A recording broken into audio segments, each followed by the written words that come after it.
The so-called golden age of rock wasn't all peace signs, screaming fans, and legendary riffs. Behind the spotlight, egos clashed, friendships burned, and some of history's biggest icons could barely stand to share a stage. From public insults to backstage fistfights and courtroom battles, these feuds rewrote the story of rock itself.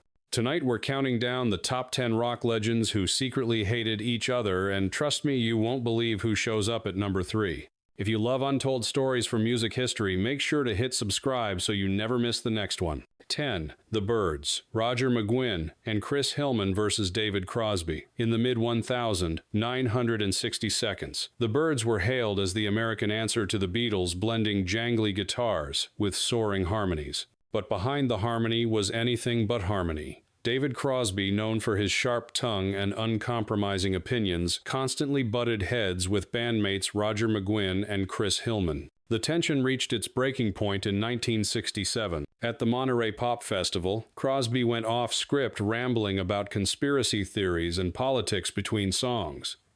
His bandmates were furious. This wasn't the polished, radio-friendly image they had built. In the studio, things were no better. Crosby wanted more experimental sounds, while McGuinn and Hillman pushed for a tighter, more commercial direction. By October of that year, Crosby was gone, fired from his own band. He would later describe the split as a betrayal, while McGuinn and Hillman argued they had no choice if the group was to survive. The wounds ran deep for decades. Attempts at reunions were poisoned by old grudges and barbed comments in the press. What makes this feud legendary is not just the bitterness, but the irony. Crosby went on to form Crosby, Stills and Nash, while the Byrds carried on without him.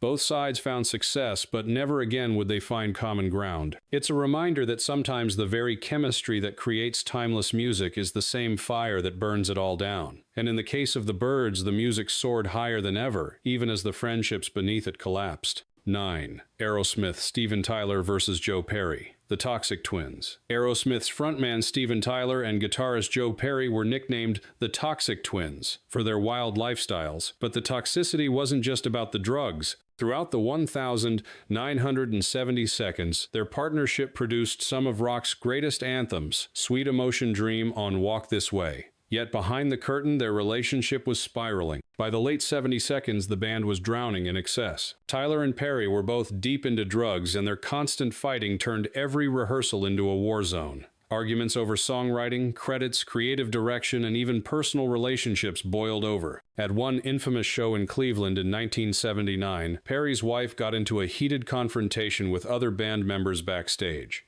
Within weeks, Joe Perry walked out of Aerosmith. The split nearly destroyed the band. Perry launched the Joe Perry Project while Aerosmith limped along without him. Tyler later admitted that without their fiery chemistry, love and hate combined, the band's heart was gone.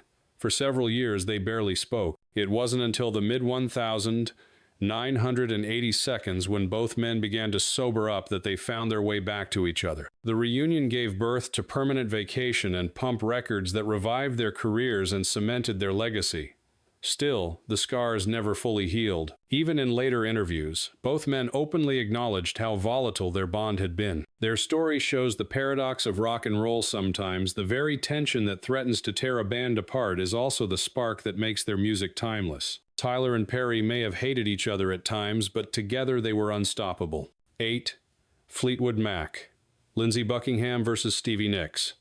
Few rock rivalries are as famous or as personal as the one between Lindsey Buckingham and Stevie Nicks. Their romance had already unraveled by the time Fleetwood Mac recorded Rumors in 1976, but the breakup became the fuel for one of the best-selling albums in history. Every cutting lyric and icy harmony was soaked in real-life heartbreak. Buckingham, the perfectionist guitarist and producer, often pushed Nicks to sing take after take in the studio, driving her to exhaustion. Nicks, meanwhile, wielded her own sharp pen, turning their fractured love story into songs like Dreams.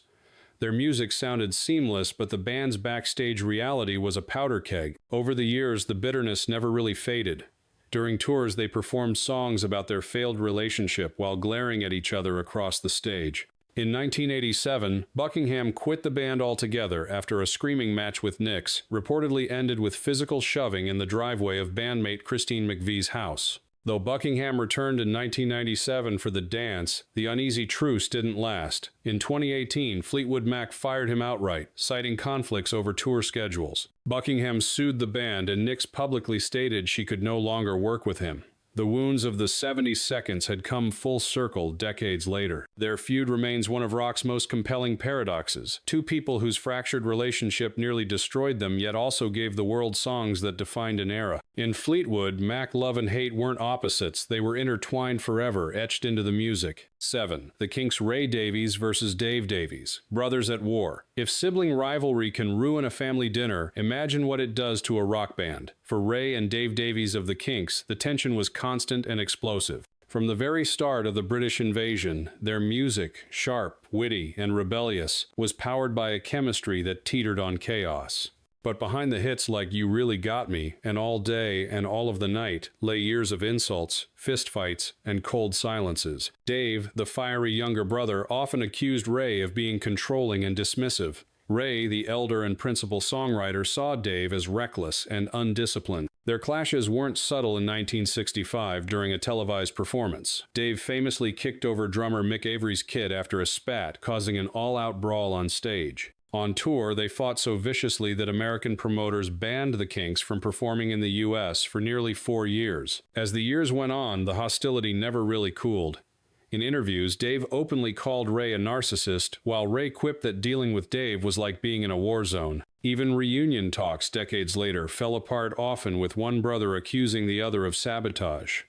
Yet somehow the animosity translated into some of the most biting and innovative rock of the 60 Seconds and 70 Seconds. Their songs captured working-class angst with a sharpness few others could match, perhaps because they were written in the heat of real conflict.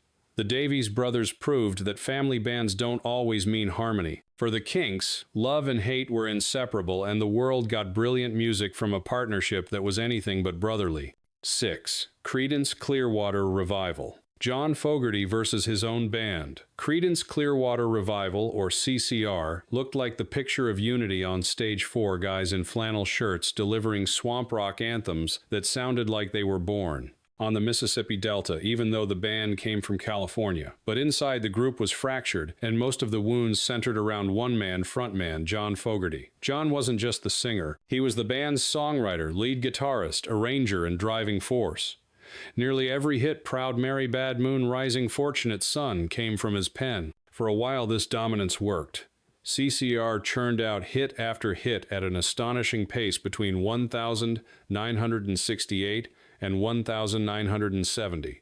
But the control John exerted over his bandmates, his brother Tom Fogerty on rhythm guitar bassist Stu Cook, and drummer Doug Clifford, eventually turned toxic. The breaking point came in the early 70 Seconds. John insisted on having complete creative authority down to how each instrument was played. His bandmates, tired of being treated like sidemen in their own group, began to demand more input. John responded by forcing a democracy on the band in 1972, requiring each member to contribute songs. The result was Mardi Gras, an album critics savaged as one of the worst ever made by a major rock act. The band collapsed soon after. But the feud didn't stop there. Legal battles over publishing and royalties dragged on for decades. John refused to play CCR songs for years because of bitter disputes with Fantasy Records and resentment toward his former bandmates, whom he felt had betrayed him. Tom Fogerty, who died in 1990, never reconciled with his younger brother. At Tom's funeral, John later admitted he stood apart from Cook and Clifford, the bitterness still heavy in the room. Ironically, CCR's music songs about unity, rebellion, and the common man was created in a climate of deep division. Cook and Clifford eventually formed Creedence Clearwater Revisited in the 1,990 Seconds, touring the old hits without John. Lawsuits followed. In interviews, John often described the betrayal as so painful it felt like being in prison.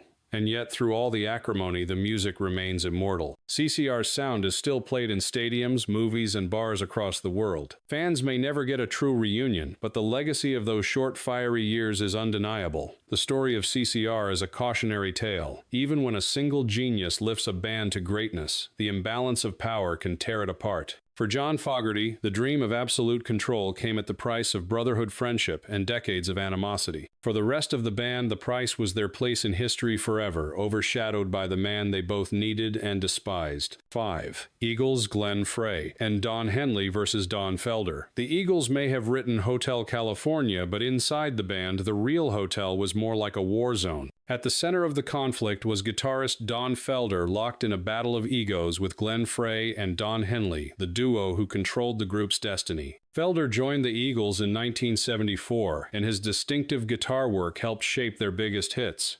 He co-wrote the music for Hotel California, arguably the band's signature song, but Felder's increasing confidence clashed with Frey and Henley's tight grip over the band's business and creative decisions. They saw themselves as the architects of the Eagles, while Felder felt he deserved equal footing. Tensions boiled over during their 1980 long-run tour. At a benefit concert in Long Beach, California, Felder allegedly made a sarcastic remark to a senator's wife, angering Frey. What followed was legendary. The two men threatened each other throughout the set, muttering obscenities between verses. By the time they walked off stage, Frey and Felder were ready to throw punches. Fans later dubbed it the Long Night at Wrong Beach. Within weeks, the Eagles broke up.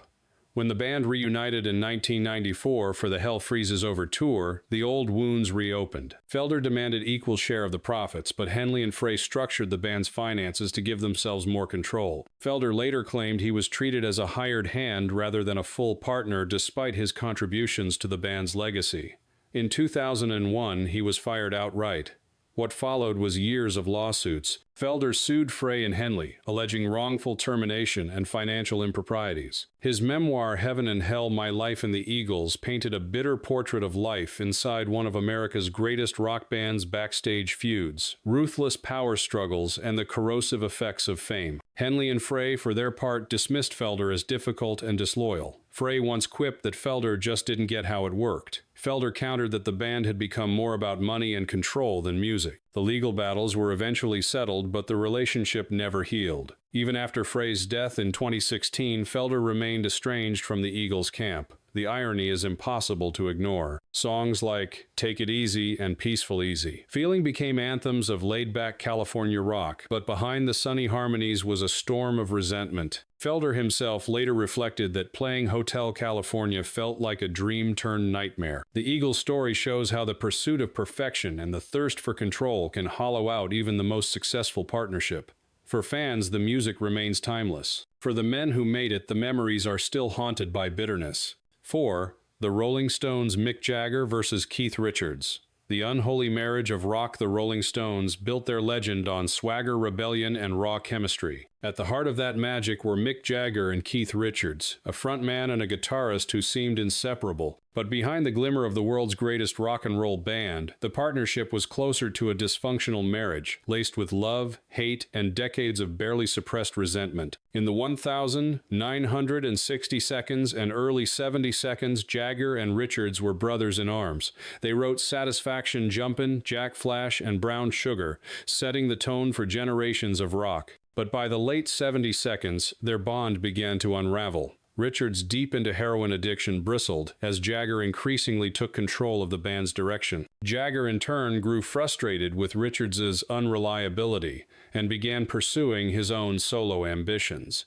The breaking point came in the 1,980 seconds. Jagger released solo albums like She's the Boss and seemed more interested in hanging out with the Jet Set than playing with the Stones. Richards was furious. In interviews, he described Jagger as unbearable and accused him of treating the band like a side project. Jagger countered that Richards was stuck in the past. Their feuds spilled into the press, with Richards delivering his most cutting insults in his 2010 memoir, Life. He even mocked Jagger's personal life, firing shots that made headlines around the world. On stage, the tension was palpable. Some shows turned into silent battles of willpower, with Jagger strutting at the front and Richards glaring from behind his guitar. At times, the two barely spoke off stage, communicating only through lawyers and managers. Fans worried the Stones were finished, and yet, like a couple that can't quite quit each other, they always found their way back. By the 1,990 seconds, the Stones were touring stadiums again, selling millions of tickets. Jagger and Richards seemed to accept that they needed each other. Jagger's charisma and business acumen, Richards' riff-driven soul. Their dynamic was stormy, but it was also the engine that kept the band alive. Even in recent years, hints of rivalry remain. Richards occasionally needles Jagger in interviews, while Jagger makes decisions that seem to sideline his old partner. But they've also shown a strange loyalty, defending each other against outsiders, and sharing stages well into their 70s. The Jagger-Richards saga is less about friendship and more about survival. Their feud wasn't a clean break like Lennon and McCartney.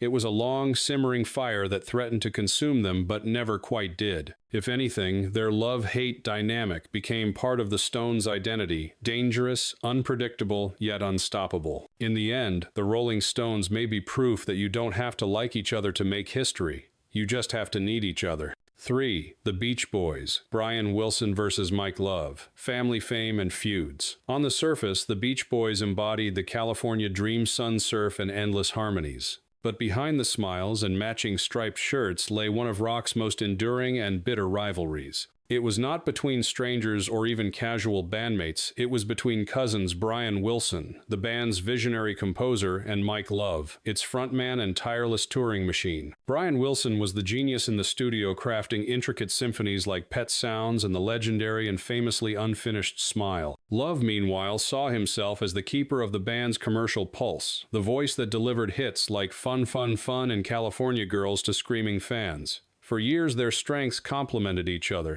but as Brian's ambitions grew more experimental in the mid-1000, 960 seconds, Love bristled. The breaking point came during the Smile sessions. Brian wanted to push pop music into uncharted territory, layering complex harmonies and surreal lyrics. Mike Love dismissed it as psychedelic nonsense that would alienate fans. Arguments in the studio became legendary, with Love pushing for radio-friendly singles while Brian retreated further into his troubled mind. The collapse of Smile in 1967 marked the start of a divide that would last decades. By the 1,970 seconds and 80 seconds, the rift had hardened into open hostility. Love kept the Beach Boys touring relentlessly while Brian, struggling with mental illness, pulled back. In 1994, Love filed a lawsuit against Brian, demanding co-writing credit and royalties for more than 30 songs, including California Girls and I Get Around. The court sided with Love, handing him millions of dollars and deepening the bitterness.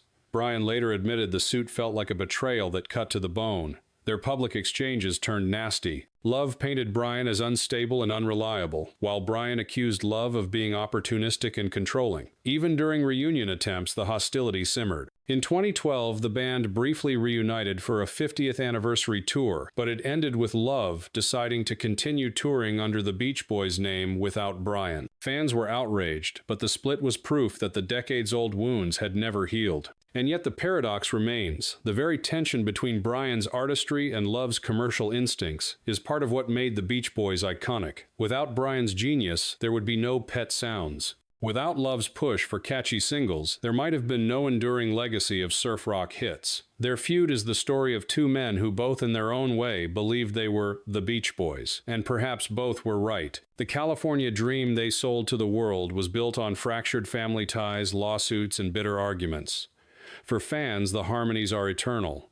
For Brian Wilson and Mike Love, the dissonance never really resolved. 2. Pink Floyd Roger Waters versus David Gilmour, The Sound of Division. Pink Floyd's music is celebrated for its grandeur, sweeping guitar solos, atmospheric soundscapes, and lyrics that dug into alienation and control. Ironically, the band's most famous theme, conflict and isolation, was also the story of its creators.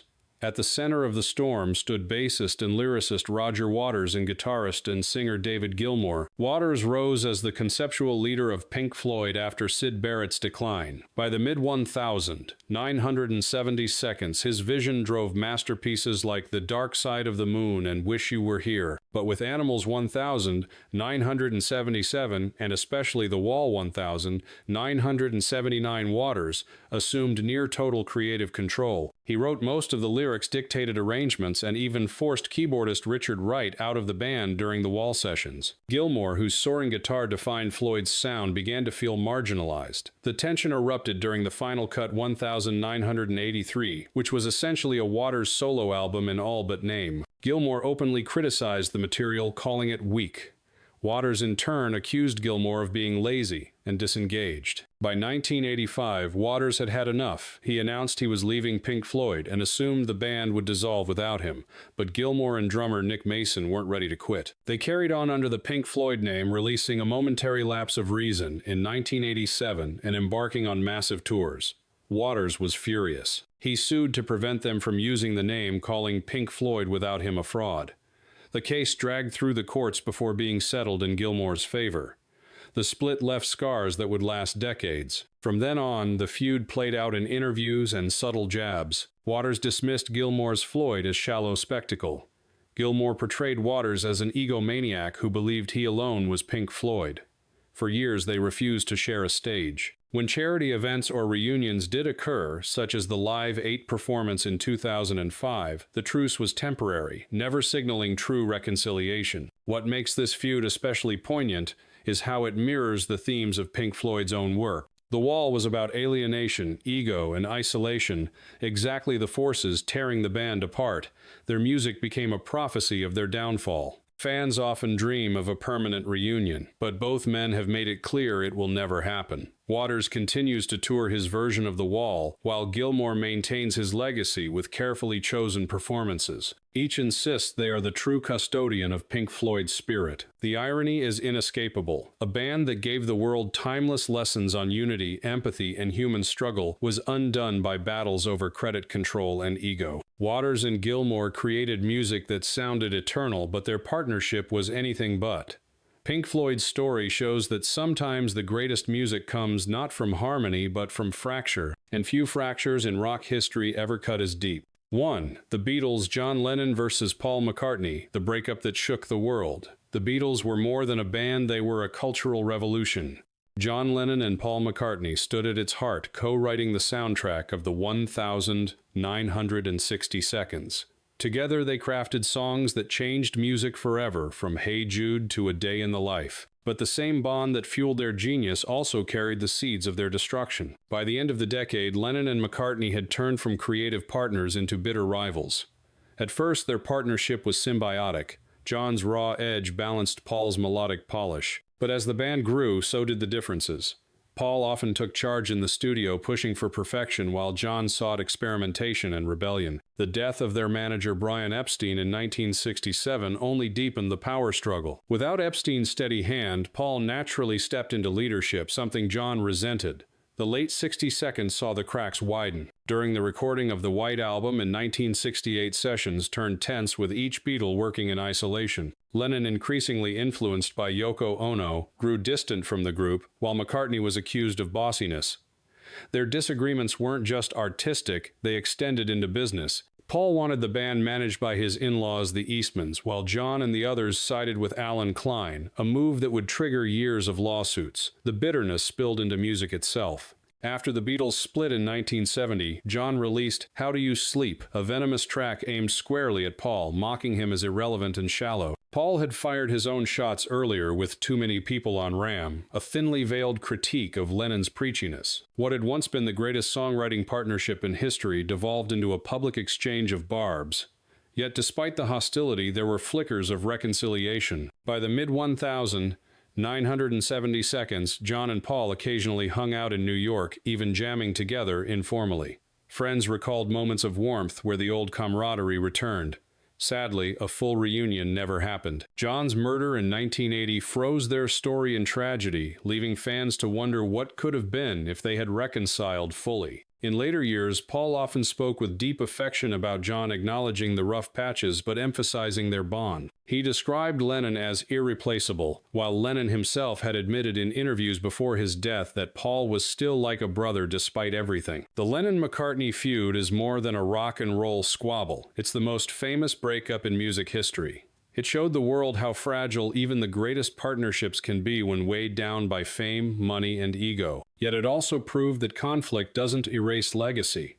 Together they left behind a body of work that remains unmatched. The Beatles ended, but the Lennon-McCartney story lives on an eternal reminder that love and hate can exist side by side, and that sometimes the very tension that breaks a partnership also creates timeless art. As we've seen, rock's golden age wasn't just about anthems, stadium tours, and screaming fans. It was also about egos, grudges, and broken friendships. From brothers who couldn't stand to be in the same room to bandmates who dragged each other into court, these rivalries remind us that the human side of rock is as messy as it is magical. But here's the twist. Without those clashes, the music might not have been the same. The tension between Lennon and McCartney, the chaos of Fleetwood Mac, the toxic brilliance of Aerosmith, it all fed into songs that defined generations. Hate and harmony coexisted, and the sparks created fire that still burns today. These stories prove that behind every perfect riff and every timeless lyric, there's a human drama, love, betrayal, ambition, and pride. Maybe that's why the music hits so deep. It wasn't created in calm waters, but in storm. If you've enjoyed this journey through the darker side of rock history, don't let it end here. Hit that subscribe button, join our community, and keep exploring the untold stories behind the legends. There's always another secret, another feud, another truth hiding behind the spotlight. And trust me, you won't want to miss what's coming next.